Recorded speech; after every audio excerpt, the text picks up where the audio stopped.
Alors, l'exercice numéro 3, un fabricant d'automobiles possède 3 chaînes de montage. Alors, nous avons combien de chaînes de montage?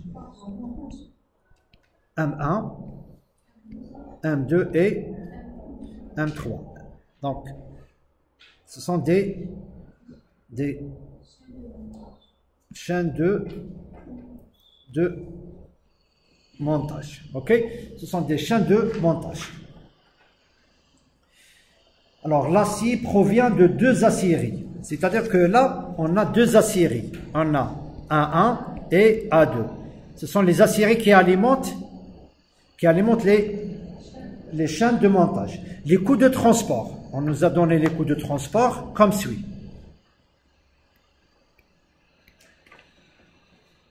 Alors, M1,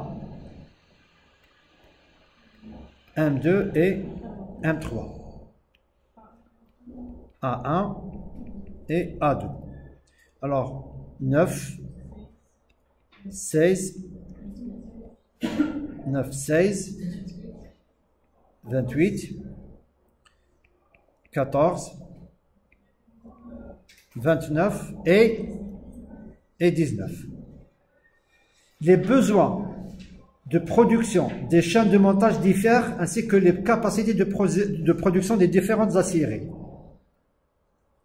Alors, A1, sa production est de 206. On ne nous donne pas d'unité, mais bon, c'est 206. A2 produit 394. Maintenant, pour les besoins, M1, M2 et M3, c'est 142, 266 et 192. Il s'agit pour le fabricant de déterminer le plan de transport. Donc, ce qu'on cherche, c'est le plan de transport. Bien sûr, pour qu'il y ait c'est-à-dire pour dépenser le minimum, voilà. Pour que les transports, les coûts pour que le coût de transport soit minimal. D'accord? Afin de minimiser le coût total de transport. Allez-y, s'il vous plaît. Allez. Alors, comment on peut procéder, s'il vous plaît? Allez-y. Donc là, normalement, c'est un exercice. C'est un exercice qui est similaire à l'exercice numéro 2. Le problème, il s'agit de quoi? Si je pose le problème, c'est un problème de quoi? De minimisation. Très bien. Minimisation de quoi? Vous voyez les questions, comment ça s'enchaîne? Minimisation de quoi? Très bien. Des coûts du transport. Très bien. On a défini la fonction objective comme étant une minimisation. Maintenant, il y a combien de coûts de transport? Il y a combien de...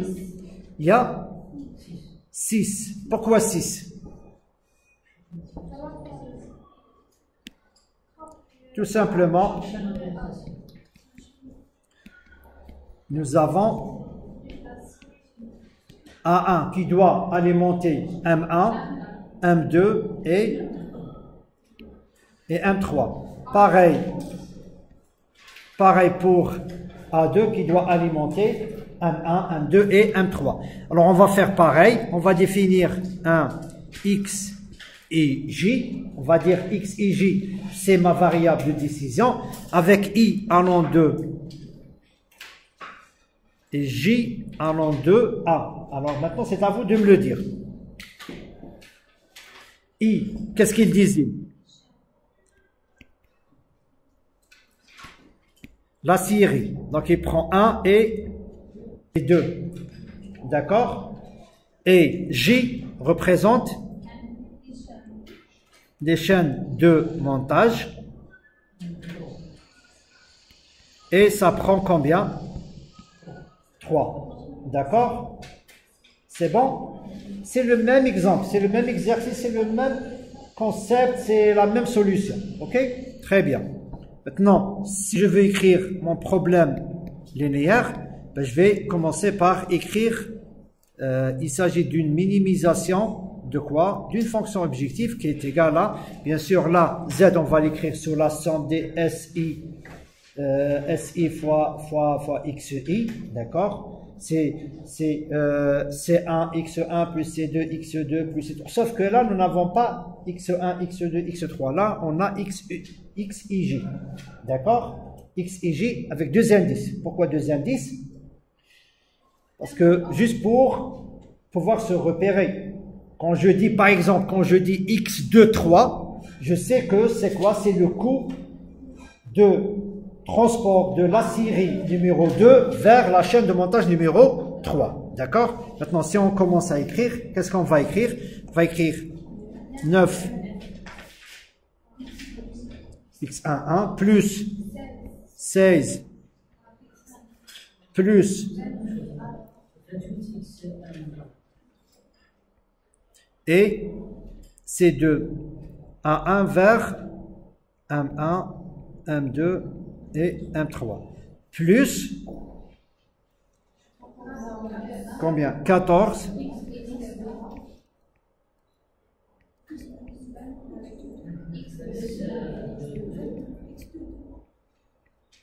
plus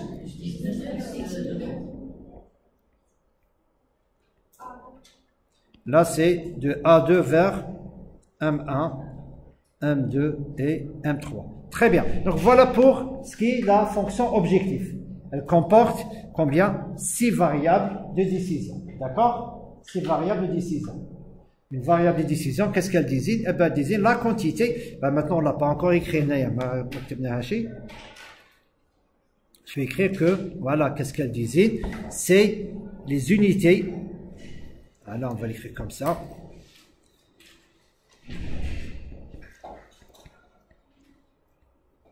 D'acier de l'acierie vers la chaîne de montage. Ok. Maintenant, pour ce qui est des contraintes, on va revenir aux contraintes. Alors, les besoins de production des chaînes de montage diffèrent ainsi que les capacités de production. Les chaînes de montage et les capacités de production, elles sont données dans les tableaux suivants. Alors, si je prends A1 égale à 206, ça veut dire quoi? C'est-à-dire que la capacité de production de A1, est de 206. D'accord? Ça veut dire quoi? Ça veut dire que la quantité qui produit d'acier de A1 vers M1, vers M2 et vers M3 ne peut pas dépasser les 206. Est-ce que c'est clair? Donc là, si je peux exprimer ça en fonction des variables de décision, qu'est-ce que je vais écrire? Tout simplement, je vais écrire X1, X11, X12 et X13 doit être inférieur ou égal à combien? À 206. D'accord? Maintenant, pour la série numéro 2, je vais faire la même chose. Parce que la série numéro 2 alimente M1, alimente M2 et alimente M3. Donc X21 plus X22 plus X23 doit être inférieur ou égal à combien? 394. Très bien. Alors on va les écrire. Est-ce que tout le monde est d'accord, s'il vous plaît? Ok. Donc là, alors, on va noter G1, fonction de X11, alors X12, X13, X21, X22 et X23. Égal à, alors allez-y s'il vous plaît, égal à combien? X1, 1 plus X1, 2 plus X1, 3 inférieur ou égal inférieur ou égal à 206. D'accord? Maintenant, on fait le même raisonnement.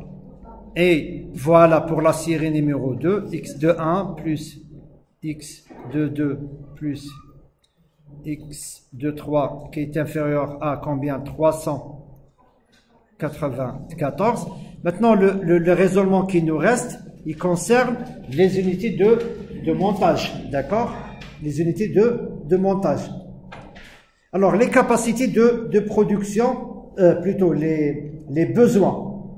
Alors, les besoins, généralement, comme je l'ai expliqué la dernière fois, on peut mettre égal, mais on peut aussi mettre supérieur ou égal, parce que possible que ce besoin, c'est-à-dire le minimum de ce besoin, ou la valeur, la quantité minimale, c'est-à-dire les valeurs 142, 266 et 192, peut-être qu'elle exprime le besoin minimal. Maintenant, je vais prendre G3. Alors, là, ces deux contraintes, ce sont les contraintes qui sont liées à quoi? C'est les contraintes des aciéries. D'accord? Maintenant, G3, G4 et G5 vont concerner les chaînes de montage. Alors, si je prends par exemple l'unité numéro 1, l'unité de montage numéro 1, elle est alimentée par combien? X11 plus. Très bien. Voilà. Qui doit être supérieur à 142. Oui. C'est ma femme. Parce que regardez, s'il vous plaît, là, qu'est-ce qui est écrit? Les besoins de production des chaînes de montage. Les valeurs expriment les besoins de montage. Voilà. D'accord? C'est-à-dire que là, vous pouvez mettre égal. Si c'est un besoin qui est fixe, on peut mettre 142. D'ailleurs, quand on met 142 supérieur ou égal, c'est soit supérieur, soit égal, soit l'une, soit l'autre. D'accord? Comment? On peut mettre, si vous voulez, on peut mettre égal, oui. C'est dans un examen, par exemple, là. Alors, regardez, s'il vous plaît, très important, s'il vous plaît. Dans un examen, je ne vais pas laisser les choses comme ça ambiguës. Je vais mettre des expressions qui sont claires. C'est-à-dire, je dis, par exemple, voilà, les valeurs, le besoin minimal, par exemple, est de 142. Ou là, l'unité a besoin au moins de 142 pour que vous puissiez comprendre que c'est supérieur ou égal. Donc, je ne vais pas laisser les choses comme ça ambiguës. Est-ce que c'est clair? Alors, G4 maintenant, elle concerne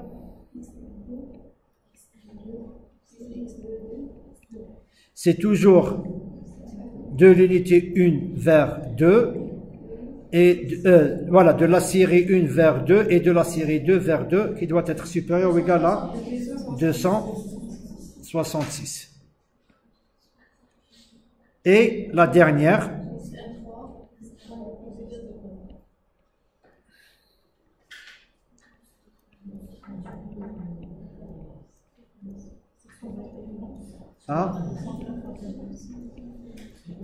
et on écrit que XIJ supérieur ou égal à 0. Donc voilà pour ce qui est de l'exercice numéro 3. Est-ce que vous avez des questions, s'il vous plaît?